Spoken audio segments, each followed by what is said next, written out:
to Chiro Hustle. Sit back and learn from the greatest influencers in the profession.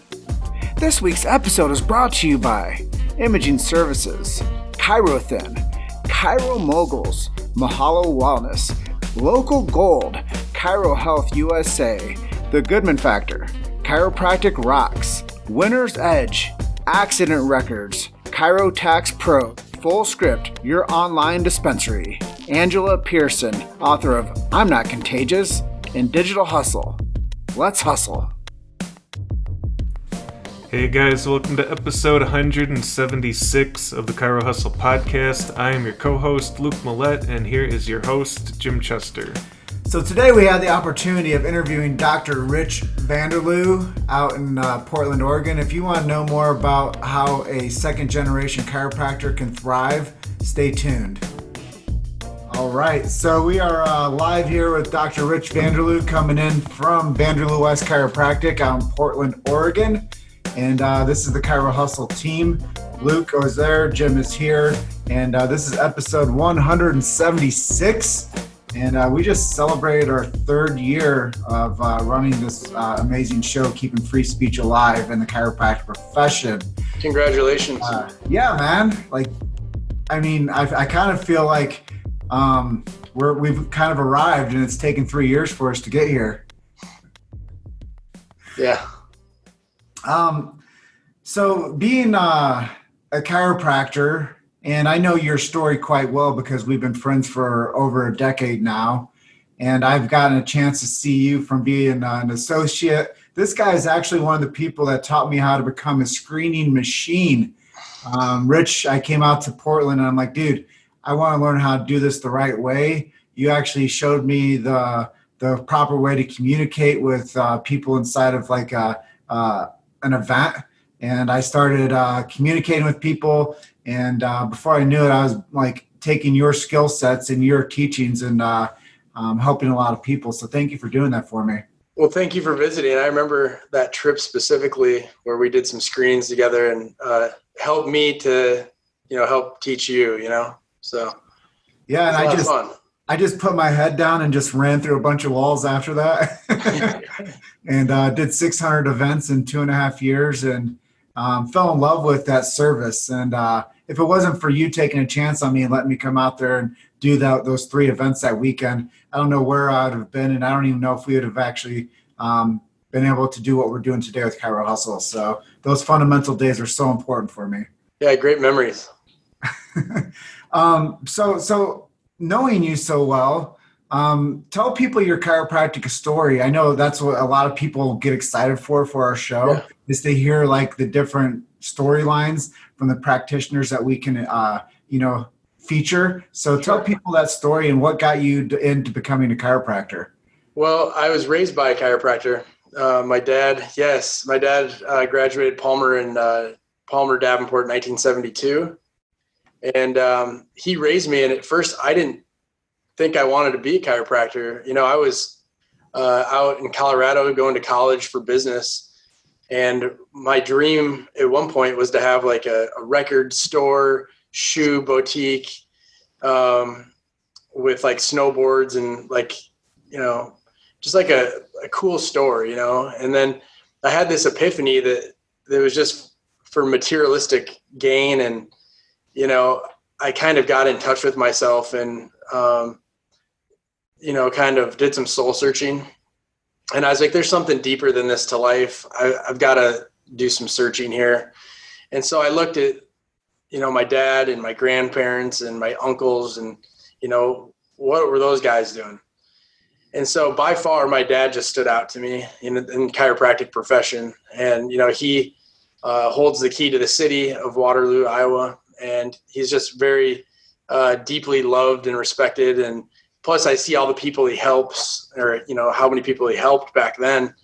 And so, and then I remember being adjusted and how, growing up and how good it felt and how healthy I was. And so everything, kind of all roads led back to chiropractic. And so I made the decision to switch my major and, from business to science and come back to Iowa and ultimately go to chiropractic school. Went back to Palmer Davenport. And so after graduating, I practiced with my dad for about a year. and learned a lot, great learning experience, and then decided, it's time to go west. And my heart's always kind of been, on the West Coast. And so here I am, fast forward 10 years later, coming up on 10 years in practice. Crazy how fast time goes. But that's kind of my chiropractic story. Yeah. Wow. I mean, it gives me like the hair on my arm stands up just thinking about like you being a chiro kid and coming back to center again and coming back into the profession and doing what you're doing now. There's probably a lot of people out there that are like, wow, that's so cool. Second generation chiropractor. What was it like to grow up in a chiropractic household? We were kind of the weirdos, so to speak. Back then, even in the 80s and 90s, it was prevalent, but it wasn't as prevalent as it is now. And like, I remember when kids would stay the night, they would see our family get adjusted and they would think, what the heck are they doing? And we always had the health food, and we were part of a health co-op, and we would go to this church, and a semi would pull up, and there was like select few families in the community, and they would delve out these big orders of food, and it was food that you couldn't really get around the rest of the town. So when people would come over, we were kind of the unique place to be. So it was kind of fun in that regard. Yeah, and I see that a lot with these chiropractic families, these chiropractic kids. Is a lot of these kids are unvaccinated. A lot of these kids are they actually eat whole foods, and they have real food that they eat. And it's really cool to hear your story. And I know it did a lot for you in your development too, when it comes to being an athlete and to having the building blocks to build a healthy body. So I mean, there's so many great things we could say about the chiropractic lifestyle, and knowing that you grew up in that, and your dad will watch this episode, and he'll be like, wow, Rich, that was awesome that you said that stuff. So you said that you originally majored in business before making the switch? That's right. Were you able to take any of the business that you've learned and apply it to your chiropractic business? That's a great question. I don't use the business classes that I learned or what I gained from those classes when I was 18 to 21 years old. Totally different now. Like it kind of came full circle. First getting educated at chiropractic school, and then having to like apply business, but it didn't really line up for me like that. It was kind of trial by fire and sink or swim, so to speak. And then having a mentor to help me learn the screening process and, really how to cultivate new patients and retain them. That was really the key to the business side of it for me. So now that you've been practicing, what would you say makes you unique or different, or what sets you apart from other offices? Well, I know I'm not the only office that works like this, but we consider ourselves a high volume, low overhead office. I'm the only chiropractor here. I just have one assistant, and it's pretty streamlined. We spend a couple of minutes, 2 to 3 minutes per adjustment with patients. And, then they go over to intersegmental traction. It's like a roller table for those of you who don't know. But we keep it pretty streamlined and high volume and low overhead. And so another thing that I think sets us apart too is just the energy that we maintain in the office. Just staying centered and positive and smiling and guiding people with eye contact and energy. I've been to some other offices that it's not the case in. I won't mention any names, of course, but it's just, I try to really maintain a high level of energy and being centered. Yeah. Well, if I had to add on to that, I would say something that makes you really cool and unique is that you're part of the Patriot Project. Oh, yeah. Yeah, the Patriot Project's great. Talk a little bit about that. Yeah. For those of you who don't know, it's we take care of 2 veterans at one time, and to give 2 adjustments a week to military vets that can't otherwise afford care. So it's pretty gratifying, and it's just cool to see the veterans get better. And because they're fed so many drugs and pills and just the whole allopathic thing through the VA. And I know they're getting better and better, the VA, about what they do with their veterans. But some of these guys, man, their health is just unbelievable, their stories, and then to see, kind of shed some light on their real health, their history, and, what their path is moving forward, and to be able to influence their life that way. It's super gratifying. And being part of the Patriot Project, they don't pay for their care plan or anything, do they? No, it's all just volunteer work, essentially. Yeah. And you said you can have up to 2 veterans at one time? Well, you can give as much as you want, but I think in order to qualify to kind of call yourself a Patriot Project chiropractor, I think you need to have at least 2 veterans that are under your care at one time. And, I typically start them off with a foundational care plan, which is, more than a visit a week. And then they usually taper down to about a visit per week. And then, sometimes they'll move away, and then we pick up a new veteran. And so it's just, I try to always have 2. It's my aim is to have 2. So can you maybe talk a little bit about how you've changed the lives of the veterans that have been under your care? Sure. Yeah. I mean, I think one of them is just education. And then if you want to get down to biomechanics, increasing their range of motion, reducing their inflammation and mobility. I know this one guy, I mean, he was practically in a walker, and he was having to take the elevator, and, now he's, walking, practically running up and down the stairs. So that's just one case, but I think that answers the question there. Do you treat any active military? I do. I'm also credentialed with a program called Tri-West. It's kind of a branch of the VA for active military. And so I take care of quite a few Tri-West patients. Usually they're a bit younger and healthy and bounce back a bit faster than some of these older veterans. But it's still gratifying either way. I see them come in their fatigues and stuff, and it's pretty cool. Yeah, that's great. So do you have any favorite mantras or motivational quotes that maybe you hang up in your office or keep in your wallet? Yeah. The one that came first to me was "The power that made the body heals the body." It's been one that I've heard over and over, one that's always resonated with me. Another one that I love, and it's more recent, but it's the elements of a childlike state. And it was taught to me by this guy named Jamal Javanji. And it's peace, harmony, laughter, love. And it's saying those things over and over, almost in moving meditation. Like if I'm running or cycling or even walking on my way to work, it's peace, harmony, laughter, love, peace, harmony, laughter, love. And it just kind of hardwires it inside of me. And it's helped me a lot, those 2. Awesome.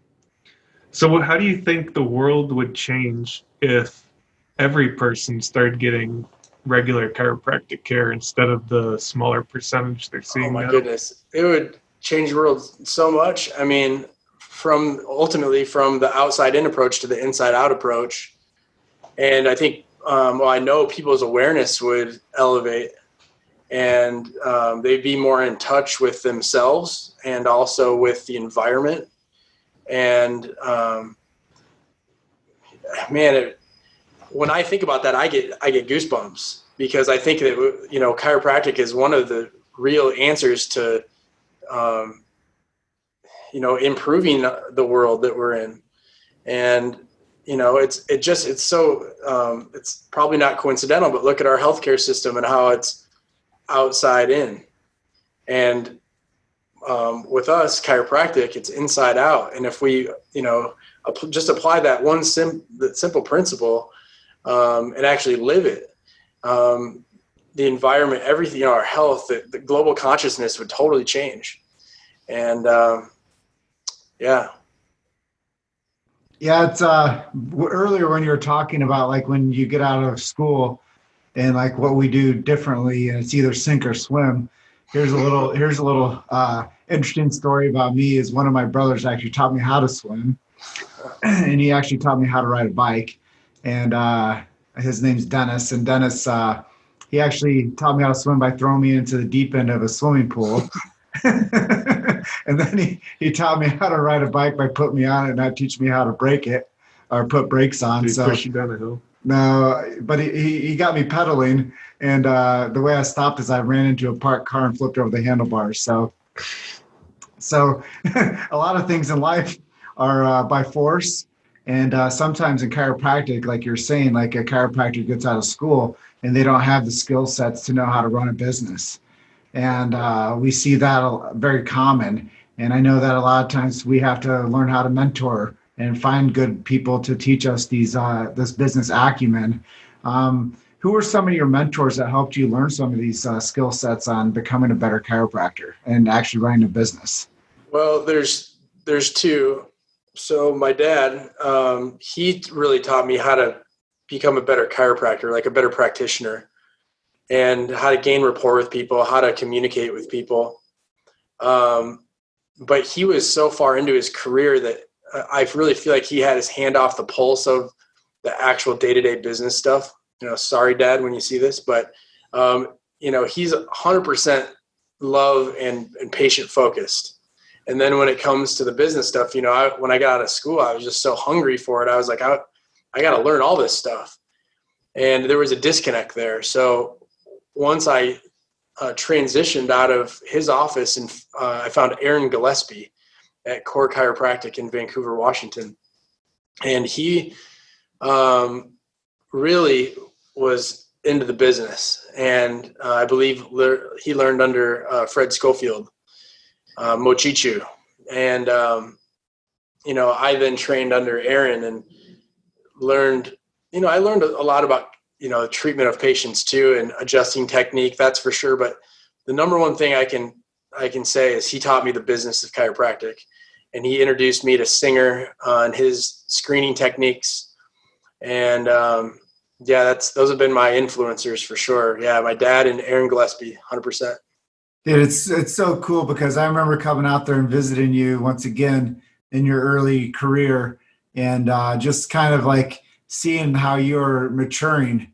And it's really cool to see you 10 years later and seeing where you are today, and the voice that you carry, the certainty that you live with, your gratitude of giving back, giving to the veterans, helping with military patients. It's just an honor to be able to have you on our show finally, and to be able to feature as I'm going into the homeboy hat, and I'm just pulling out names, and I'm saying who out of my network that I've been friends with that's a chiropractor who wants to do a hustle with us. And it's such an honor to have you on our show today, man. Honor to be here, overdue, and I appreciate the words. It's been a journey for myself to get here. It's not always been this way, as we used to be party animals, and we used to get after it pretty good. So, there's a time and place for it, but I just had to really pull myself out of that to, become who I am today. You made it to Chiro Hustle. Sit back and learn from the greatest influencers in the profession.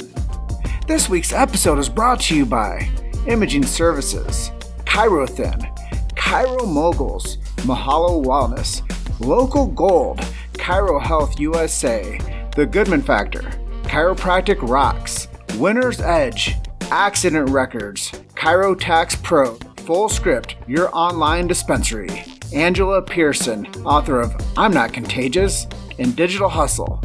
Let's hustle.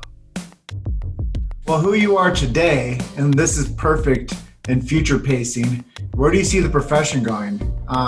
Doesn't even have to be 20 years from now. Where do you see the profession going in 1 year from now to 5 years from now? Yeah, well, I would love to be optimistic first and say that there's hope, and that,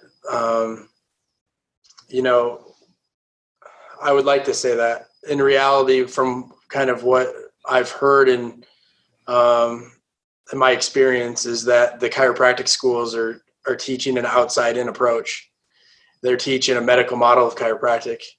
And we know as chiropractors that we need the philosophy. It's from the inside out, that the power that made the body heals the body, and it doesn't equate symptomatic stuff. And that's the real chiropractic principle, adjust the subluxation, don't adjust necessarily where it hurts.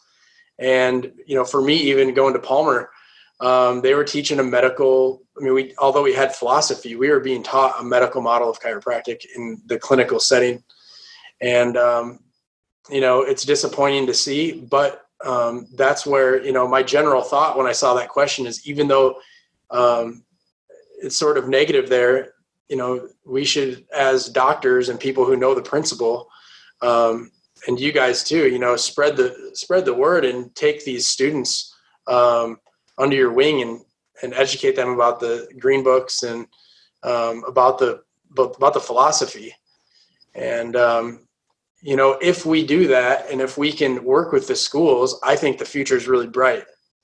If we segregate and don't help the students, I know a lot of times in chiropractic, they say that we eat our young. And if we stop doing that and give them a hand up and kind of band together, so to speak, I think there is hope, and there's a bright future for us. But that's just it. We got to start working together.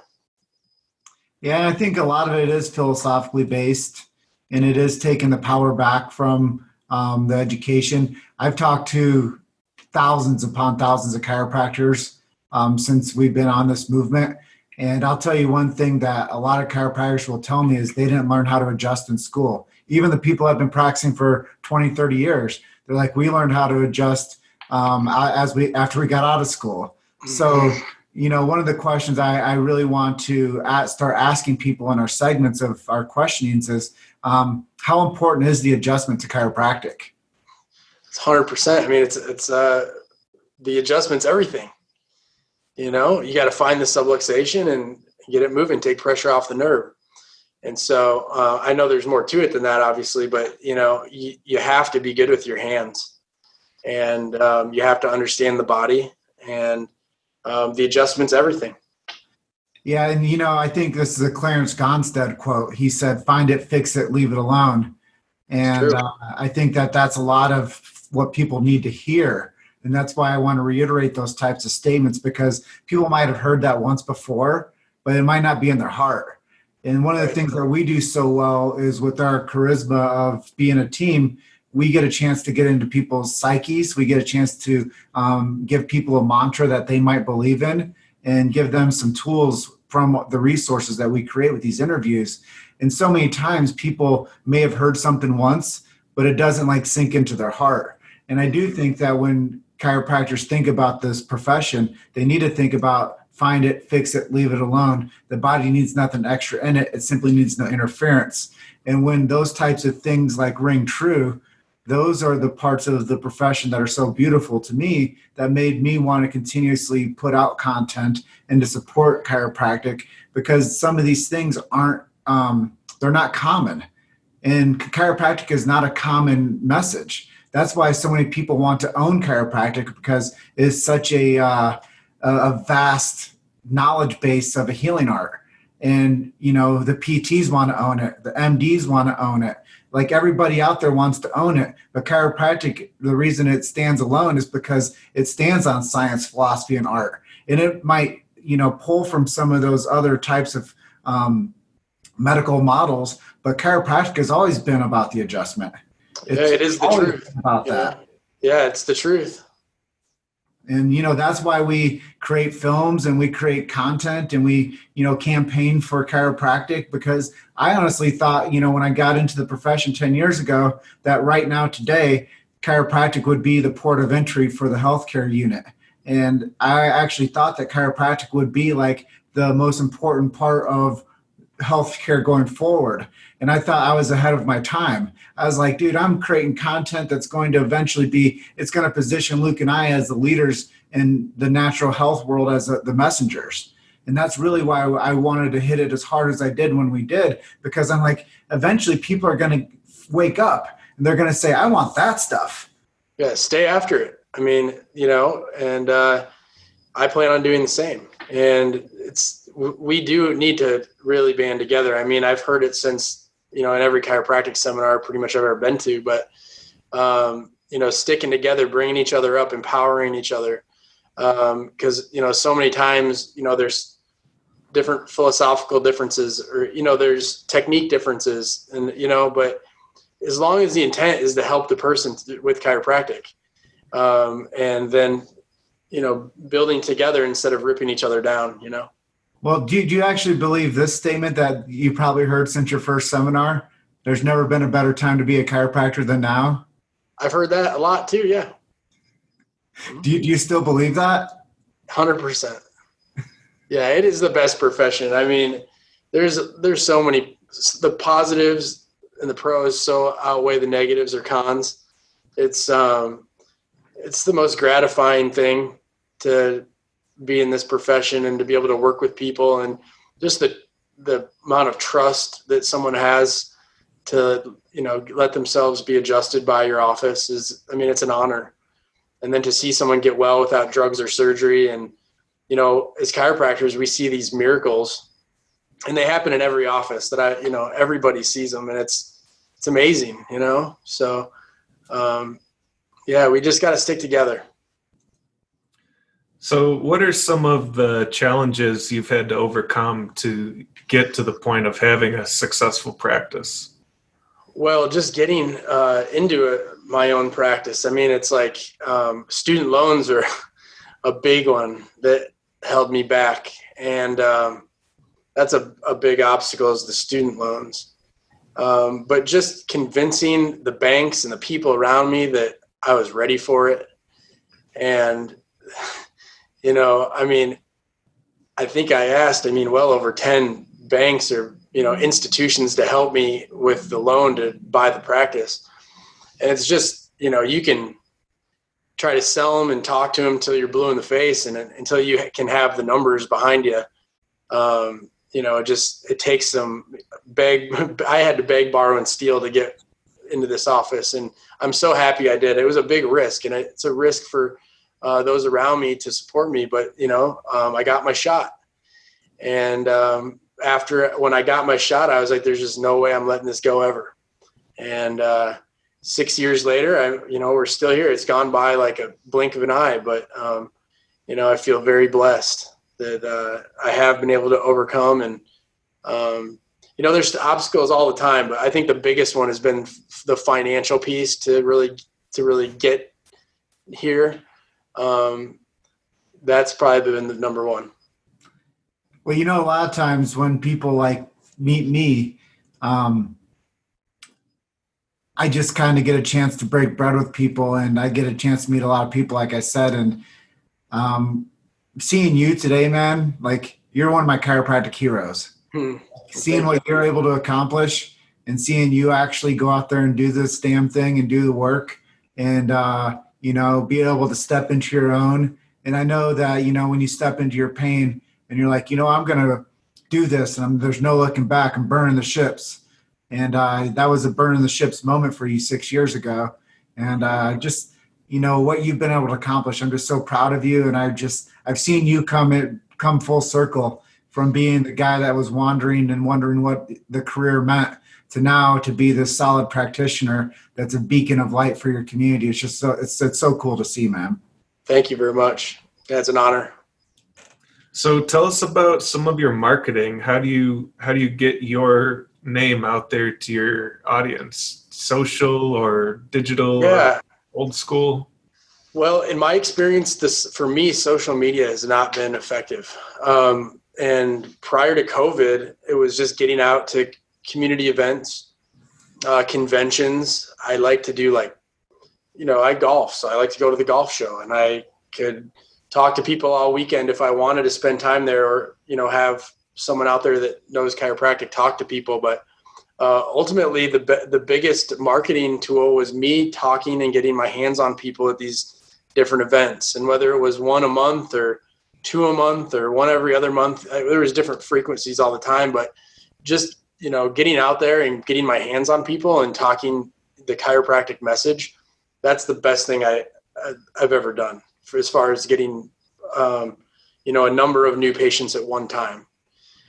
Since COVID, I mean, all this social stuff, especially here on the West Coast, I mean, it's done. All this stuff is off right now. So the number one thing I've been doing is what we call referral statements, and just giving someone that real gratitude and open heart, like, thank you so much for, coming in and trusting us. And if you know anybody else that we can help, will you please send them to us? We'd be happy to help them just like we help you. And just giving that person that genuine, what did that take? 5-10 seconds? Just taking that 5 or 10 seconds to thank the person and then give them an ask for a referral is the best thing. There's also volunteer opportunities. I mean, out here in Portland, we've got these protests going on. So last night I had the opportunity to go take care of a number of protesters, and it felt really good. I just was volunteering my time, and I took my portable table down and took care of a bunch of them. And, they're starting to do Google reviews, and people are calling the office today, scheduling appointments. So it's like, just get outside yourself a bit and help the next person. That's what, if I had advice, I'd say that. And, those are the things that have been helping us cultivate our people here. So how important have these Google reviews been for you, and do you really do? How do you get more of them? I have a little slip of paper that I hand if someone tells me a success story. It's just a little, like the size of a postcard, and if you see the top of it, it just says something about leaving a Google review. I made it up a long time ago. We just cut a bunch of these with the paper cutter. And then whenever someone says, hey, thank you, or I'm feeling a lot better today, or whatever it might be, I say, hey, if you wouldn't mind sharing that online, it really helps our SEO and that sort of thing. And people typically do it. I'm sure there's different ways you could do it online. I guess I'm kind of old school that way, where it's like tangible. And it's like, if I hear it, I just grab the slip and I give it to them. So that's cool. So you've had more success with traditional marketing over digital then? I have. And, I've tried it. And when I say tried, I mean like for a 6 month to a year period, putting in a couple of grand a month into really pumping the social media and the online presence and that sort of thing. And it's just not this. It's not the same. You might have the quantity, but you're not going to have the quality and retention from doing it like a grassroots way, if that makes sense. Getting FaceTime and getting my hands on people and having heartfelt connection is, far greater than any kind of online Facebook ads or whatever, So do you have any favorite apps or software to keep you connected to your patients? I use Cash Practice for blast emailing. So I find that Cash Practice has been a great tool for communication. That way they know when events are. They know if I'm going to be out of town. They know,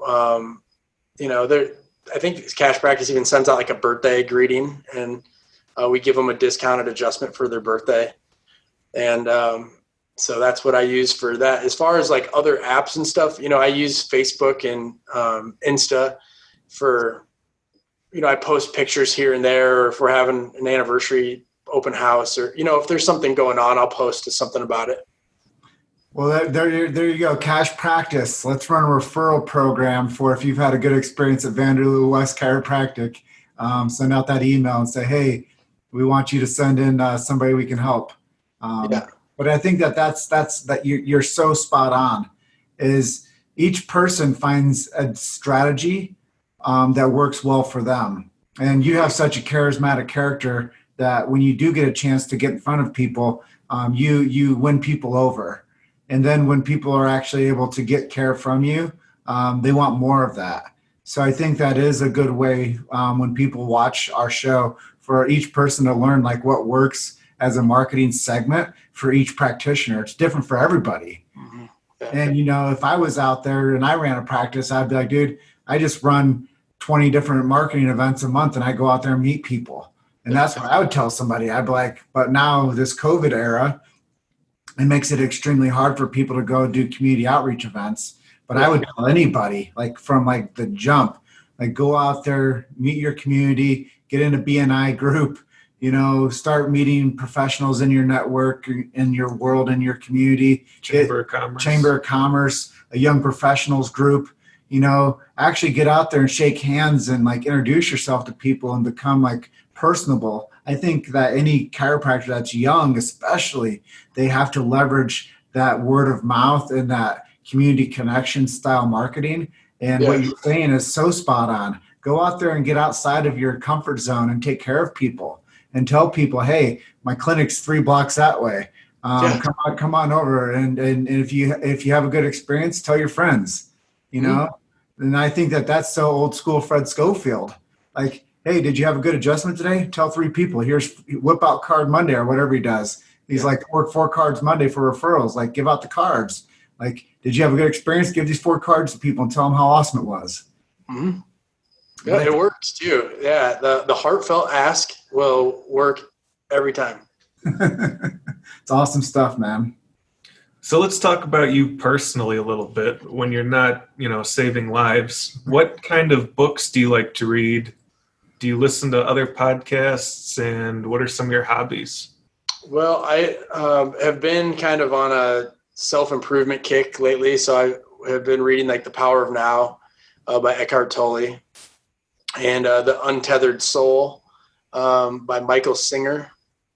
Also, there's one by Michael Singer called the Surrender Experiment. And then there's one, I believe it's called Living a Life from Surrender. It's like a workshop that goes over the surrender experiment by Michael Singer. So those are some ones that have really helped me to stay present and like in my seat of self and focus that way. As far as my hobbies go, I've been learning how to surf. With the COVID stuff, travel is still on and it's been super inexpensive. So we've reduced our hours a bit at the office here, and I've been spending most of my time in Portland, but then I'll take off and go surf down in Orange County. My brother lives down there. So I've been learning how to surf. I've also been learning how to DJ some electronic music. Nice. And so I used to do that back in the day and back in the late 90s, early 2000s. And, I've had some extra time on my hands and I've always listened to electronic music. So I've been picking up some more DJ skills these days. It's been a lot of fun. And do you listen to podcasts? Not typically.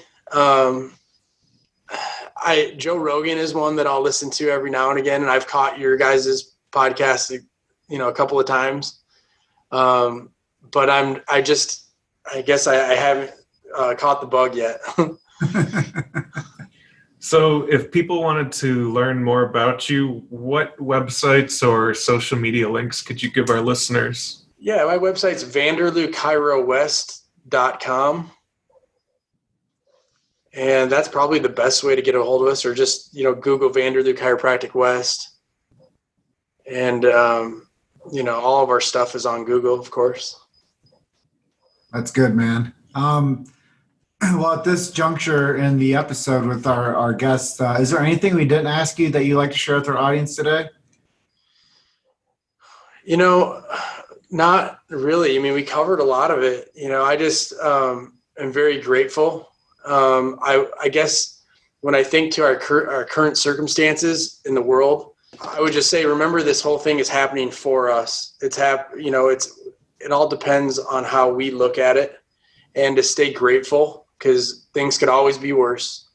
And just really try to stay positive and know that, people love you. And that's about it. All right, Rich, it was awesome seeing you again today, and we need to come out to Portland. And yeah, please do. You guys are always welcome. We'll have a reunion. Reunion tour. Yeah, now when you get a chance, don't be a stranger and come out here to Grand Junction as well. I fully plan on it soon, in fact. Awesome. Well, we just had Chris Colgan out here, so merrier. Yeah, well, we have an open house for any chiropractor out here with Chiro Hustle. Awesome. All right. Well, hey, thanks, guys. Yeah, Enjoy thanks. the rest Thanks of for your being day. our guest today, and we'll see you soon. Okay. Yep. Thanks again. See ya. See ya. Thanks for listening to Chiro Hustle. Don't forget to subscribe and check back next week to continue hustling.